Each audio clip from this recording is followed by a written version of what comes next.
책이 있는 테라스. 법정. 동서의 시력. 내 몸이 성할 때는 조금도 그런 생각이 없는데 어쩌다 앓게 되면 육신에 대한 비애를 느낀다. 처음에는 대수롭지 않게 여겨 모른 채 했다가 조금 지나서는 큰 마음 먹고 약국에 들른다. 그러다가 마침내는 그토록 머리 무거운 병원 문턱을 들어설 때 그 비애를 느낀다.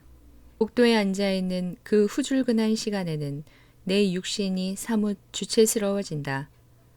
의사를 대했을 때 우리는 말 잘 듣는 착한 어린이가 된다. 재작년 겨울이던가 눈이 아파 한동안 병원을 드나든 적이 있었다. 그 무렵 성전 간행일로 줄곧 골몰했더니 바른 쪽 눈이 충혈되고 찌뿌드드해 무척 거북스러웠다. 안약을 넣어도 듣지 않았다. 미적미적 미루다가 하루는 마음을 크게 먹고 신문에 자주 나오는 안과를 찾아갔다. 나처럼 서투르고 어설픈 사람이면 대개가 그렇듯이 광고의 유도를 받은 것이다. 그 안과는 어찌나 사람들로 붐비던지 진찰받는 시간보다 기다리는 시간이 몇 곱절 더 길었다. 의사는 밀린 환자 때문에 그럼인지 경기장에서 갓 나온 운동선수처럼 씩씩거리면서 내 눈을 살폈다. 시력에는 이상이 없었다. 기표소처럼 휘장이 쳐진 구석을 가리켰다. 대기하고 있던 간호원이 철썩 엉덩이에 주사침을 꽂았다. 그리고 안약 한 병. 지극히 간단하고 신속한 진료였다. 날마다 오라고 했지만 나는 그 의사의 초대를 사양했다. 날마다 찾아갈 성의도 여가도 함께 없었지만 무엇보다 그 의사에게 신뢰가 가지 않았기 때문이다. 내친 걸음에 다음 날은 그 길 건너에 있는 안과를 찾아갔다. 분위기가 차분했다. 물론 씩씩거리지도 않았다. 병명은 구결막 부종. 우리 시민사회의 말로 하자면 눈에 흰자가 좀 부었다는 것이다. 시력에는 영향이 없으니 걱정 말고 눈을 푹 쉬라고 했다. 그런데 출간 예정일 때문에 눈을 쉬게 할 수가 없었다. 할 일은 태산 같은데 몸이 따르지 못하는 그런 안타까움이었다. 그렁저렁 두어 주일이 지났다. 의사는 걱정 마라 했지만 당사자인 나는 차도가 없으니 속으로 불안해지지 않을 수 없었다. 이번에는 번듯한 종합병원을 찾아갔다. 그곳은 진찰권을 끊는 창구부터가 큰 혼잡이었다. 복도마다 환자들로 장을 이루었다. 세상 사람들 모두가 앓고 있는 것만 같았다. 갈 데 없이 나도 환자로구나 싶었다. 1시간 가까이 안과 앞에서 기다리다 못해 그만 일어서려는데 그때 유감스럽게도 내 이름을 불렀다. 진료에 참고가 될까 해서 그간의 경과를 이실직고 했더니 담당 의사는 갸웃거리면서 내가 알아볼 수 없는 글씨로 내리갈겼다. 간호원은 나를 혈액검사실로 보냈다.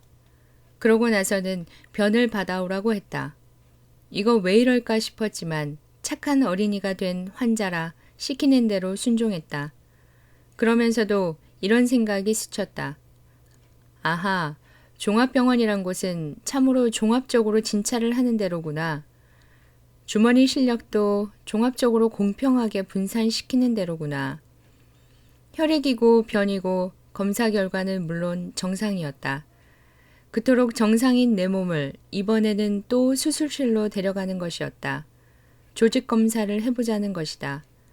그 방면에 문외한인 나는 조직 검사가 어떤 것인지를 전혀 알지 못했었다. 만약 사전에 알았더라면 그것만은 단연 불응했을 텐데. 수술대에 누이더니 눈 언저리에 마취 주사를 놓았다.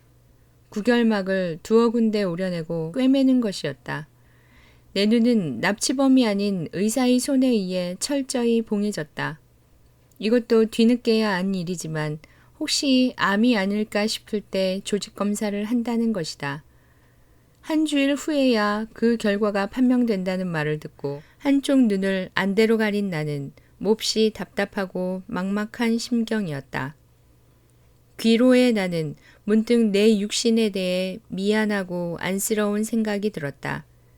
평소 잘 먹이지도 쉬게 하지도 못하고 너무 혹사만 했구나 생각하니 새삼스레 연민의 정이 솟았다. 그리고 업보로 된 이 몸뚱이가 바로 괴로움이라는 사실을 거듭거듭 절감하게 되었다. 검사 결과를 기다리는 그 한 주일 동안은 불안한 나날이었다. 불필요한 상상력이 제멋대로 날개를 쳤다. 젠장, 살다가 병신이 될 모양인가? 이때 나는 베토벤이 아니었더라면 그 무엇으로도 위로받지 못했을 것이다.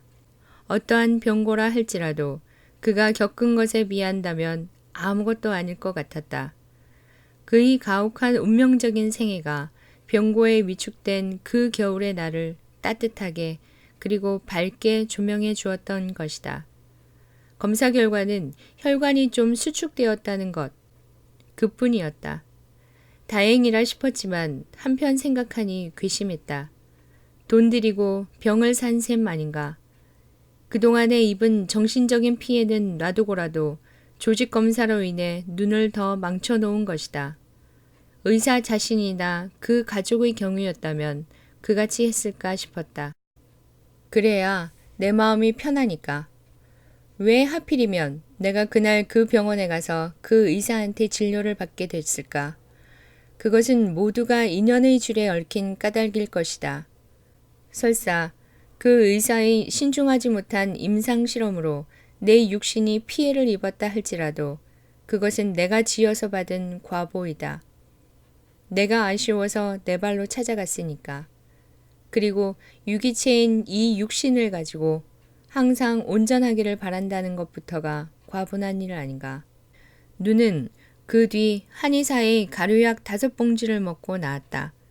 조직검사의 자국만은 남긴 채. 그 한의사의 말인즉 너무 과로했기 때문에 간장에 열이 생겨 상기됐다는 것.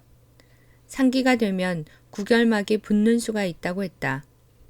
간장의 열만 다스리면 저절로 나을 거라고 지어준 약을 먹었더니 이제 나았다. 그런데 모두가 의학 박사이기만 한 그 양의사들은 병의 근원이 어디 있는지도 모르고 겉에 나타난 증상만을 치료하려 했다. 그때 나는 안지를 통해서 새로운 눈을 뜨게 되었다. 사회 현상을 비롯한 사물의 실상을 측면에서 볼 수 있는 그러한 시야를 지니게 되었다. 그리고 동양과 서양의 시력 같은 걸 내 나름으로 잴 수 있었다. 막막한 그 육신의 비애를 치러가면서.